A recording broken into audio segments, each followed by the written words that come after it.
حضور نے فرمایا تھا تکون النبوۃ فیکم ما شاء اللہ اے مسلمانوں، نبوت تمہارے مابین موجود رہے گی جب تک اللہ چاہے گا کہ موجود رہے، یعنی میں موجود رہوں گا تمہارے مابین جب تک اللہ چاہے گا۔ ثم یرفع اللہ اذا شاء یرفع، پھر اللہ اٹھا لے گا نبوت کو، یعنی مجھے، میرا انتقال ہو جائے گا جب اللہ چاہے گا۔ ثم تکون خلافۃ علی منہاج النبوہ، پھر خلافت علی منہاج النبوت کا دور آئے گا۔ فتکون ما شاء اللہ تکون، وہ بھی رہے گا جب تک کہ اللہ چاہے گا کہ رہے۔ ثم یرفع اللہ اذا شاء یرفع، پھر اللہ اسے بھی اٹھا لے گا جب اللہ چاہے گا۔ ثم تکون ملکا عاضا، پھر کاٹ کھانے والی ملوکیت کا دور آئے گا۔ یہاں سے اسلام کا زوال شروع ہو گیا، دور نبوت، دور خلافت راشدہ، مکمل اسلام، کامل اسلام، علی منہاج النبوہ خلافت، نبوت کے عین نقش قدم پر خلافت۔ یہ تھا ہمارا جو اصل ہماری معراج تھی امت مسلمہ کی۔ لیکن اب کیا ہوا؟ اسلام کا زوال، جیسے کہ حضور نے فرمایا تھا بدأ الاسلام غریبا وسیعود کما بدأ فطوبی للغرباء۔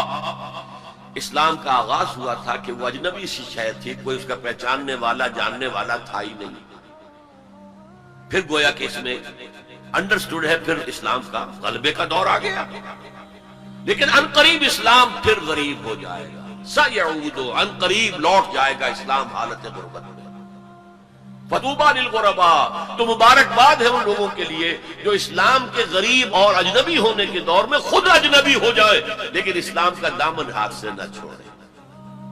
لوگ کہیں یہ دقیانوسی ہیں، یہ ملاٹے ہیں، یہ فلاں ہیں، یہ فلاں ہیں، نجات پسند ہیں، فینیٹکس ہیں، جو بھی کہیں سنیں، لیکن یہ ہے کہ اسلام کے دامن سے چمٹے رہیں۔ فطوبی للغرباء، تو اسلام کا تو میں پہلے بھی بتا چکا، اب دوبارہ نوٹ کر لیجئے، خلافت راشدہ کے اختتام سے زوال شروع ہوا اور وہ جاری رہا درجہ بدرجہ۔ اس کو سمجھانے کے لیے ایک تمثیل ہے، شاہ اسماعیل رحمۃ اللہ علیہ نے شہید کہا ہے کہ اسلامی نظام کے گویا کہ 6 منزلہ عمارت تھی۔ پہلی منزل فوراً گر گئی، یعنی حکومت کا شورائی نظام ختم ہو کر خاندانی نظام جو ملوکیت کی بنیاد ہوتا ہے وہ شروع ہو گیا۔ پھر بھی 5 منزلیں انٹیکٹ رہیں، آخر اس شریعت کے مطابق فیصلے ہو رہے تھے، قانون تو شریعت ہی کا تھا، یوں سمجھیے کہ اوپر کا دستور بدل گیا تھا۔ لیکن پھر ایک وقت آیا کہ وہ منزلیں اور گری، پھر دوسری گری، پھر تیسری گری، پھر ہم پر کولونیلزم کا دور آیا۔ اب وہ ہمارے قاضی بھی ختم، مفتی بھی ختم، تو اسلام اور سکڑتا چلا گیا۔ بس نماز، روزہ، حج، زکوٰۃ کر لو، کوئی شادی بیاہ کے رسومات اپنی مرضی کے مطابق کر لو، سور نہ کھاؤ، شراب نہ پیو، اتنا اسلام رہ گیا۔ تو سکڑتا سکڑتا اسلام جہاں تک آ چکا ہے آج وہ آپ کے سامنے ہے۔ لیکن اسلام کا تو زوال شروع ہو گیا خلافت راشدہ کے بعد، امت کا عروج جاری رہا۔ یہ پہلا دور عروج 600 برس تک جاری رہا، under the leadership of the Arabs, بنو امیہ کا دور، بنو عباس کا دور، ہارون الرشید کا دور، مامون الرشید کا دور۔ یہ عظیم سلطنت تھی، عظیم مملکت تھی، دنیا کی عظیم ترین اس وقت یہ مملکت کے درجے میں تھی۔ علوم کا چرچا ہو رہا تھا، فنون کا چرچا ہو رہا تھا، کتابیں ٹرانسلیٹ ہو رہی ہیں، یونانی سے سائنس اور فلسفے کی کتابیں جو ہیں وہ ٹرانسلیٹ کی جا رہی ہیں، ہندوستان سے لیا جا رہا ہے۔ یہ سب کچھ جو ہے یہ ان کا قومی اعتبار سے، مسلمانوں کے ایک قوم کے اعتبار سے یہ عروج ہے۔ دور بنو عباس تقریباً 600 برس کا ہے یا 500 برس کا، ان میں سے 200-250 برس ان کے بڑے عروج کے، پوری مملکت ایک تھی، کنٹرول ایک تھی۔ پھر جیسے ہمارے ہاں سلطنت مغلیہ کہنے کو تو 1857 تک رہی ہے، ظاہر بات ہے کہ وہ اصل جو دور تھا وہ اورنگزیب عالمگیر پر ختم ہو گیا تھا۔ اس کے بعد تو کھنڈر بتا رہے ہیں عمارت عظیم تھی، عمارت کو گرتے گرتے وقت لگتا ہے۔ اسی طرح اس کے بعد اس وقت پھر جب اور ان کے ہاں عیاشیاں شروع ہو گئیں، کوہ قاف کا سارا حسن نسوانی لا کر محلوں میں ہزاروں کی تعداد میں کنیزیں ہیں، ناو نوش ہے، رقص و سرود ہے، کیا نہیں تھا جو ہوا ہے۔ زوال، عوام کے اندر بدعات، رسومات، یہ ساری چیزیں ہوئی تو اللہ کے عذاب کے اب کوڑا پڑا، پہلا کوڑا، زبردست کوڑا۔ جیسے وہاں دو حصوں میں آیا تھا، کاربن کاپی بتا رہا ہوں آپ کو، حزب النعل بالنعل۔ پہلے شمال سے آئے کروسیڈرز، صلیبی ہورڈز، انہوں نے میڈیٹرینین کا سارا ساحلی علاقہ تہس نہس کر دیا، اور 1099 میں یروشلم بھی فتح کر لیا، اور اتنا خون بہایا ہے، اتنا خون بہایا ہے، وہ خود یہ لکھتے ہیں ان کے ہسٹورینز کہ جب صلیبی داخل ہوئے ہیں ان کے فوجی گھوڑوں کے اوپر سوار ہو کر، تو گھوڑوں کے گھٹنوں تک خون کی ندیاں بہہ رہی تھیں۔ اس کے بعد 88 برس تک یہ یروشلم عیسائیوں کے قبضے میں رہا، 88 لانگ ایئرز۔ کھویا عربوں نے، واپس دینے کی سکت عربوں میں نہیں تھی، عیاشیوں کی وجہ سے وہ کمزور ہو چکے تھے، کھوکھلے ہو چکے تھے۔ واپس لینے والا کرد تھا، کرد خون، صلاح الدین ایوبی رحمت اللہ۔ یہ ہوا 1187 عیسوی میں، 1099 میں قبضہ ہوا، 1187 عیسوی میں واپس لیا، 88 برس تک وہ کروسیڈرز کے قبضے میں رہا۔ اور اس کے بعد جیسے نبوکدنضر آیا تھا مشرق سے، عراق فلسطین کے مشرق میں ہے، تو ہم پر جو طوفان آیا ہے، جو مسلمانوں پر اس وقت عذاب الہی آیا ہے، وہ تاتاریوں کے ہاتھوں، کروڑوں مسلمان قتل ہوئے، لاکھوں کی بات نہیں ہے۔ بنی اسرائیل کی امت چھوٹی سی امت تھی، یہ امت بہت وسیع تھی، اگر ان کے لاکھوں قتل ہوئے تھے تو ان کے تو کروڑوں ہوئے۔ خارزم شاہ کی عظیم مملکت، سینٹرل ایشیا کی عظیم ترین سلطنت جو قائم ہوئی ہے، تاریخ ختم، تہس نہس۔ ایسا بھی کیا ہے تاتاری وحشیوں نے کہ ایک آبادی کے تمام انسانوں کو قتل کرنے کے بعد ان کے صرف سر علیحدہ کیے، سریاں، ان کو جمع کر کے ایک پہاڑی کی شکل بنائی، اس پہاڑی پر تخت جما کر ایک وحشی تاتاری سردار نے بیٹھ کر شراب کی، اور مسلمانوں پر دہشت اس درجے تھی کہ اگر 15-20 مسلمان بھی کہیں کوئی تاتاری جو ہے انہیں مل جاتا تھا اکیلا، اور وہ مسلح بھی نہیں تھا، اور وہ کہتا تھا کھڑے رہو یہیں پر، میرے پاس اس وقت تلوار نہیں ہے، میں تلوار لے کر آ کے تم سب کو قتل کروں گا، وہ کھڑے رہتے تھے جیسے کہ بھیڑیں بکریاں کھڑی، اور وہ آ کر ایک ایک کو قتل کرتے تھے۔ ضربت علیہم الذلۃ والمسکنۃ وباؤوا بغضب من اللہ۔ یہ دور انتہائی تاریک دور تھا ہمارا، انتہائی تاریک دور تھا۔ عالم اسلام کا نقشہ وہی تھا جو حضرت عزیر نے جب دیکھا تھا یروشلم کو تو کہا تھا انا یحیی ھذہ اللہ بعد موتھا۔ اسی طرح سے عالم اسلام میں کوئی امید دور دور تک نظر نہیں آ رہی تھی کہ اس کا کوئی احیاء ہو سکے، لیکن پھر احیاء ہوا، دوسرا دور آیا، لیکن ایک فرق کے ساتھ۔ سابقہ امت جو تھی بنی اسرائیل، وہ ایک نسل پر مشتمل تھی، ایک قوم، اس کا احیاء بھی اسی کے اندر ہوا ہے۔ امت محمد ملٹی نیشنل امت تھی، عرب اس کا نیوکلیس تھے، کوئی شک نہیں، اب بھی نیوکلیس ہے، لیکن جیسے کہ ایٹم کے مرکز میں تو نیوکلیس ہوتا ہے جس میں پروٹونز ہوتے ہیں، پازیٹیو چارج ہوتا ہے، پھر چاروں طرف اس کے الیکٹرونز گھوم رہے ہوتے ہیں، تو اسی طرح ان امیین کے گرد ایرانی آ گئے، شامی آ گئے، رومی آ گئے، قبطی آ گئے، بربر آ گئے، ہندی آ گئے، ترک آ گئے، یہ سب الیکٹرونز کی طرح۔ لہذا اب جو احیاء ہوا ہے امت کا، وہ غیر عرب، عرب معزول کر دیے گئے۔ 1258 میں خارزم شاہ کی سلطنت کو تہس نہس کر کے، افغانستان کے اکثر حصے کو برباد کر کے، تہو بالا کر کے، پھر ایران کی سلطنت کو تہس نہس کر کے، اور عراق کے مشرقی پورے نصف حصے کو ختم کر کے 1258 عیسوی میں انہوں نے بغداد فتح کیا ہے، اور آخری خلیفہ بنو عباس کا مستعصم باللہ، اس کو محل سے نکالا ہے، ایک جانور کی کھال میں لپیٹ کر گلی میں ڈال دیا اور گھوڑے دوڑا دیے، کچل دیا،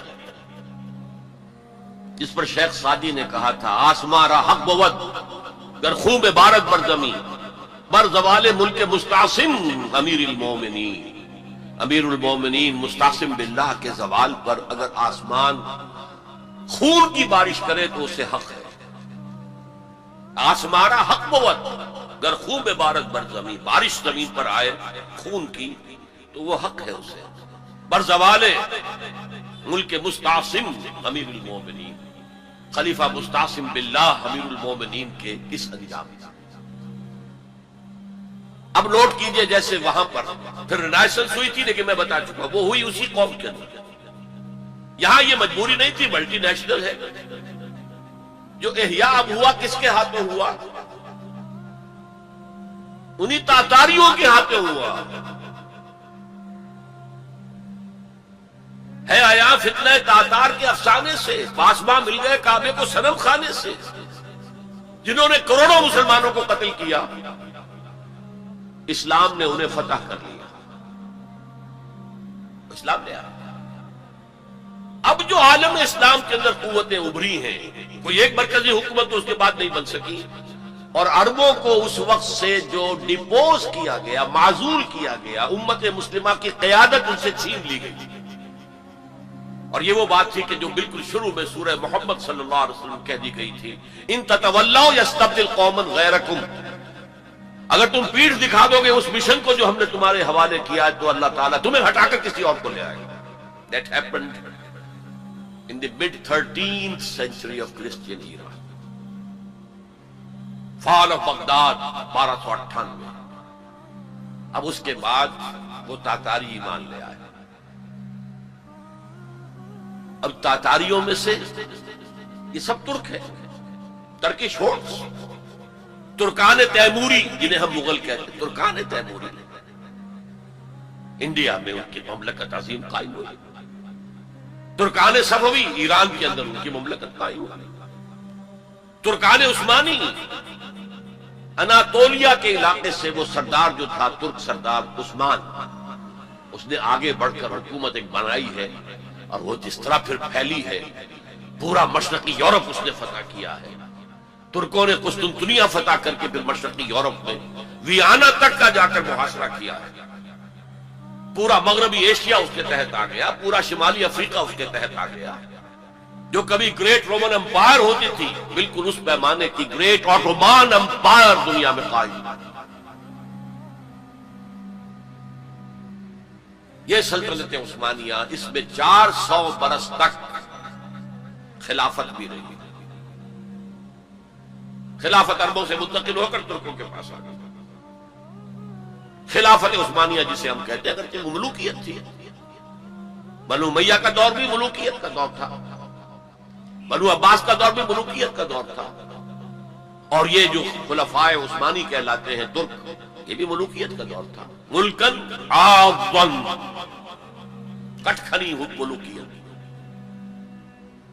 یہ دور جو ہے یہ کافی طویل رہا ہے، 400 برس تک تو خلافت بھی رہی۔ اس کے بعد پھر زوال آیا۔ سلطنت عثمانیہ بھی یورپ کا مرد بیمار بن گئی۔ زوال آتا ہے، ہر کمال راہ زوال ہے۔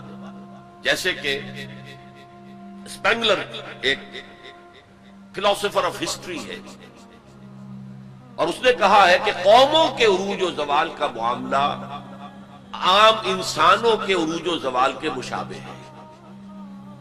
انسان پیدا ہوا، جوان ہوا، طاقت میں آیا، قوت میں آیا، جوش ولولہ، پھر ادھیڑ عمر ہوئی، پھر ڈھیلا پڑا، پھر بوڑھا ہوا تو مر گیا۔ قومیں اسی طرح ابھرتی ہیں، طاقت پکڑتی ہیں، پورے اپنے شان پر آتی ہیں، جوبن پر آتی ہیں، پھر قومیں ڈھیلی پڑتی ہیں، اور قوموں کے اندر زوال آتا ہے۔ عربوں میں زوال آیا تو اللہ تعالیٰ نے ترکوں کے حوالے کر دیا۔ اب ایک نقطہ نوٹ کیجئے، یہ جو ہمارے دو دور عروج آئے، ان میں سے ایک میں عربوں کے جو زیر قیادت دور تھا اس میں یورپ میں داخل ہوئے مسلمان عرب اور بربر جبل الطارق کے ذریعے سے طارق ابن زیاد کی سرکردگی میں، جو موسیٰ ابن نصیر کے بہت بڑے جرنیل تھے، اور آئیبیرین پیننسلا پورا فتح کرتا، پورا موجودہ پورچگل اور اسپین پورا کا پورا، پائرنیز کو کراس کیا، سلسلہ کوہ جو ہے جو فرانس کو علیحدہ کرتا ہے اسپین سے، آئیبیرین پیننسلا سے، اور ہارٹ آف فرانس تک پہنچ گیا۔ لیکن وہاں ایک بڑی زبردست شکست دی ایک بہت بڑے فرانسیسی سردار نے۔ یہ 732 کا واقعہ ہے، حضور کے انتقال کے 100 برس بعد۔ 632 میں حضور کا انتقال ہوا، 732 میں بڑی زبردست شکست ہوئی۔ حالانکہ جب کہ یہ سیلاب جا رہا تھا تو عجیب بات ہے جو آپ نے شاید کبھی نہ سنی ہو، انگلینڈ میں شہنشاہ تھا ایمپرر ہوسا، HOSSA، وہ ایمان لے آیا۔ اس نے دیکھا آ رہا یہ سیلاب، میرا بھی ستیہ ناش ہو جائے گا۔ پورا آئیبیرین پیننسلا ان کے سامنے جو ہے وہ پامال کر چکے ہیں۔ وہ اسلام لے آیا، اس نے وفد بھیج دیا اسپین میں کہ میں تو اسلام لے آیا۔ بعد میں جب مسلمان ریٹریٹ انہیں کرنا پڑا فرانس سے نکل کر اور رہ گئے پائرنیز کے ویسٹ ساؤتھ ویسٹ ہی میں، تو پھر وہ دوبارہ عیسائی ہو گئے۔ بہرحال دوسرا ہمارا دور جو ہے، اس کے بعد جو زوال کا دور شروع ہوا ہے، دیکھیے جیسے یہودیوں پر یورپ کی طاقتیں آئی تھی، لیکن وہاں صرف یہ فرق ہے کہ Eastern Europe, the Greeks and the Romans, ہم پر جو آئے وہ ویسٹرن سینٹرل یورپ کے لوگ آئے۔ ایک بات نوٹ کر لیجئے، ہسپانیہ کی یونیورسٹیوں نے یورپ کو بیدار کیا، ورنہ اس سے پہلے یورپ ڈارک ایجز، وہ خود کہتے ہیں ہماری تاریخ کا سیاہ دور، پوپ کی حکومت اتنی شدید تھی، اتنی متشدد تھی، سائنس کی تعلیم حرام، فلسفے کی تعلیم حرام، کسی گھر سے اگر سائنس اور فلسفے کی کتاب نکل آئے گھر جلا دیا جائے گا۔ مسلمانوں کے ذریعے سے جیسے ہمارے نوجوان جاتے ہیں امریکہ پڑھ کر آتے ہیں، آتے نہیں وہیں بیٹھ جاتے ہیں، اکثر و بیشتر واپس نہیں آتے، لیکن یہ لوگ آتے تھے۔ اسپین کے بالکل ساتھ فرانس ہے، اس کے ساتھ جرمنی ہے، اس سے نیچے ملتا ہوا جو ہے اٹلی ہے، ان تین ملکوں کے نوجوان آتے تھے۔ یونیورسٹیز آف ٹولیڈو، تولیتلا، یونیورسٹی آف کارڈووا، قرطبہ، یونیورسٹی آف گراناڈا، غرناطہ، یہاں سے پڑھ پڑھ کر جاتے تھے۔ اسی کے تحت، اسی کے اثر کے تحت ریفارمیشن شروع ہوئی، اصلاح مذہب اور احیاء العلوم شروع ہوا۔ لیکن بدقسمتی سے اس پوری تحریک میں پوپ کے تشدد اور غلط طرز عمل کے رد عمل کے طور پر مذہب دشمنی آ گئی، چھوڑو مذہب کو، ہٹاؤ ان کو۔ اور یہودیوں نے اس جلتی آگ پر تیل کا کام کیا، سیکولرزم کا انجیکشن لگایا تاکہ مذہب اور ریاست علیحدہ ہو جائے۔ اگر مذہب کا ریاست سے کوئی تعلق ہے تو پھر ہماری کیا حیثیت ہے؟ ہم تو یہودی ہیں، مائنیوٹ مائنورٹی ہے۔ اگر مذہب علیحدہ، سیاست علیحدہ، ریاست علیحدہ، تو ہم بھی مکمل شہری ہیں، برابر کے حقوق ہیں ہمارے۔ یہ انہیں سوٹ کرتا تھا۔ پھر انہوں نے پوپ کا جب تک حکومت تھا تو سود ہر سطح پر، ہر نوعیت کا حرام تھا، یوزری بھی اور کمرشل انٹرسٹ بھی حرام۔ لیکن انہوں نے عیسائیت کے دو حصے کیے، جیسے ہمارے ہاں عبداللہ ابن سبا آیا تھا یہودی یمن سے، اور اسلام کا لبادہ اوڑھ کر اس نے مسلمانوں کے اندر الفتنۃ الکبریٰ پیدا کیا، اور اس وقت سے جو ہمارے ہاں شیعہ سنی کی تقسیم ہوئی ہے وہ آج تک ہے۔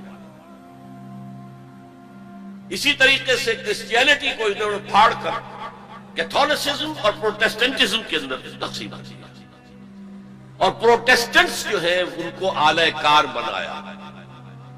سب سے پہلا پروٹیسٹنٹ ملک برطانیہ، برطانیہ نے پوپ سے اپنا علیحدہ کیا، چرچ آف انگلینڈ علیحدہ قائم کیا، اپنا بینک سب سے پہلا قائم کیا، بینک آف انگلینڈ، یہودیوں کا بینک۔ بہرحال ان طریقے سے ان یہودیوں نے رفتہ رفتہ رفتہ رفتہ یورپ کو اپنے شکنجے میں کس لیا۔ اب یہ جو رینیسنس ہوا اور احیاء العلوم ہوا اور سائنس کی ترقی ہوئی، نئی نئی ایجاد ہوئی، نئی نئی چیزیں جو ہیں وہ انسان نے تلاش کی، دریافت کی، فورسز آف نیچر، اور انہیں جو ہے ہارنس کیا، انہیں ایکسپلائٹ کیا، انہیں استعمال کیا، تو ایک پاور پوٹینشل پیدا ہو گیا سینٹرل یورپ کے اندر۔ اور طاقت تو پھر اپنا نفوذ چاہتی ہے ادھر ادھر۔ کوئی طاقتور پہلوان ہو تو ادھر بھی جاتے ہوئے کندھا مارے گا، ادھر بھی کندھا مارے گا، تو وہ تو طاقت کا ظہور وہ چاہتا ہے۔ لیکن نوٹ کر لیجئے، عالم اسلام کا پہرے دار سلطنت عثمانیہ بہت مضبوطی کے ساتھ کھڑے ہوئی تھی۔ یورپ اور افریقہ جانے کا راستہ بند، کہاں سے جاتے؟ The great Ottoman empire standing at a sentinel, ایک سنتری کی حیثیت سے کھڑی ہے۔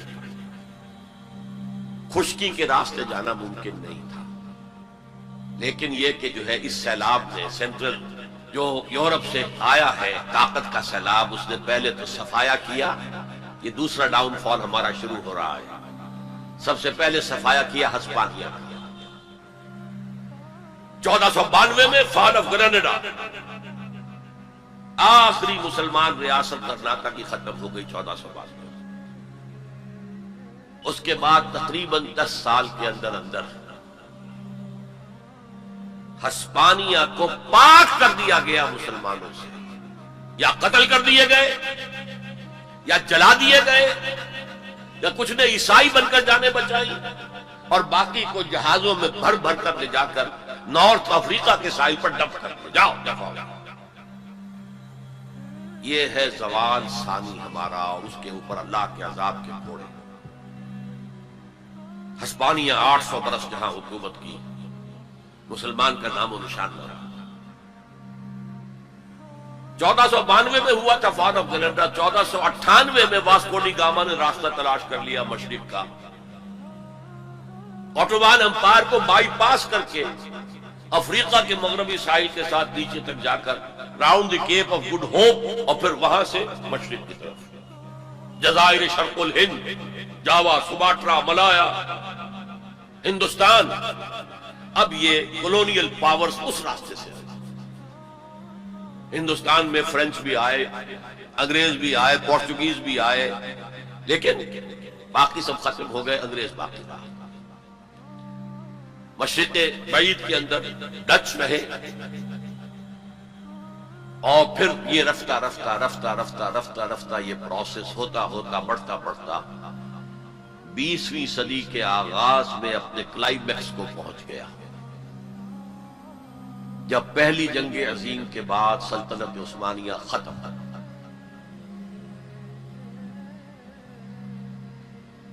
حصے بکھرے، بلکانائزیشن جسے کہتے ہیں، بلقان کی ریاست میں یہ سب کیا تھی؟ یہ تو ترکوں کی حکومتیں تھیں۔ یہ جو کوسوو میں اور بوسنیا میں جو مسلمان ہیں، یہ کن کی یادگار ہیں؟ باقیات و صالحات کن کی ہیں؟ اسی دور کی، ترکوں کے دور کی۔ لیکن اب سلطنت عثمانیہ میں ختم۔ عربوں نے انگریزوں کی مدد کی، کرنل لارنس نے عربوں کو آمادہ کیا بغاوت پر۔ عربوں نے بغاوت کی، انگریزوں کی مدد کی، اور خود ہندوستان سے ہندوستانی فوج گئے انگریز کے تحت، اور انہوں نے جا کر انگریز کی مدد کی۔ جنرل ایلن بی کو قبضہ لے کر دیا یروشلم، اور جنرل ایلن بی نے جا کر ٹھوکر ماری تھی صلاح الدین ایوبی کی قبر کو۔ سلاڈین، وی آر اگین ہیئر۔ یہ ہمارا زوال جو ہے انتہا کو پہنچ گیا پہلی جنگ عظیم کے بعد۔ وعدے کیے گئے تھے عربوں سے تمہیں آزادی دیں گے، لیکن ہوا کیا؟ حصے بکھرے کر دیے، ٹکڑے کر دیے۔ یہ تمہارا، یہ میرا، یہ اس کا۔ عراق اور مصر ہمارے، برطانیہ کا، شام فرانس کا، لیبیا اٹلی کا، پھر الجزائر فرانس کا۔ یہ ساری تقسیم، بندر بانٹ، اس حدیث کا نقشہ سامنے آ گیا جو حضور نے ایک دفعہ صحابہ سے کہا، یوشک ان تداعی علیکم الامم، مجھے اندیشہ ہے کہ ایک وقت آئے گا کہ دنیا کی قومیں تم پر ایک دوسرے کو دعوت دیں گی، آئیے آئیے آئیے، یہ نرم کھانا موجود ہے، بہت اچھا نرم گرم، آؤ، میں ادھر سے کھاؤں گا، تم ادھر سے کھاؤ گے۔ جیسے دسترخوان پر کھانا چن کر کوئی خاتون خانہ بلاتی ہے، جناب تشریف لائیے، اس طرح قومیں تم پر ایک دوسرے کو دعوت دیں گی۔ صحابہ گھبرا گئے، اب ان قلت نحن یومئذ یا رسول اللہ، حضور کیا یہ اس وجہ سے ہو جائے گا کہ ہم اس زمانے میں بہت قلیل تعداد میں رہ جائیں گے؟ فرمایا نہیں، بل انتم یومئذ کثیر، تعداد تو تمہاری بہت ہوگی لیکن تمہاری حیثیت کیا ہوگی؟ کا غصاء سیل، جیسے سیلاب کے اوپر جھاگ ہوتا ہے ایسے جھاگ بن کر رہ جاؤ گے، تمہاری حیثیت نہیں۔ ولیکن فیکم وہن، ایک بیماری پیدا ہو جائے گی جس کا نام وہن، وہم نہیں، وہم کو جانتے ہیں آپ، سپرسٹیشن یا کچھ اور، وہن، واو ہا نون، وہن۔ اب اس مرض کا نام کبھی سنا نہیں تھا، پوچھا من وہن یا رسول اللہ؟ فرمایا حب الدنیا و کراہیت الموت، جب دنیا کی محبت تمہارے دلوں پر قبضہ کر لے گی اور موت سے تمہیں نفرت ہو جائے گی، بجائے اس کے کہ خوش آمدید کہو کہ نشان مرد مومن باتوں گویم چو مرگ آیت تبسم بر لبے اوست، میں تمہیں بتاؤں مرد مومن کی نشانی کیا ہے؟ جب موت کا وقت آتا ہے اس کے ہونٹوں پر مسکراہٹ ہوتی، صورتحال بدل جائے گی، موت سے ڈرو گے، بھاگو گے، فرار کرو گے، اور دنیا کی محبت تمہارے دل میں پلا دی جائے گی۔ وہ حال عالم اسلام کا حصے بکھرے کر کے تقسیم کر دیا گیا۔ حضرت عثمان بن عفان رضی اللہ تعالیٰ عنہ کو وضو کرتے ہوئے دیکھا، انہوں نے پہلے اپنے ہاتھوں پر پانی ڈالا اور انہیں 3 بار دھویا، پھر کلی کی اور ناک میں پانی ڈال کر چڑھا، پھر 3 بار اپنا چہرہ دھویا، پھر اپنا دایاں ہاتھ کونی تک 3 بار، پھر بایاں اسی طرح، پھر اپنے سر کا مسح کیا، پھر اپنا دایاں پاؤں دھویا 3 بار، پھر بایاں اسی طرح۔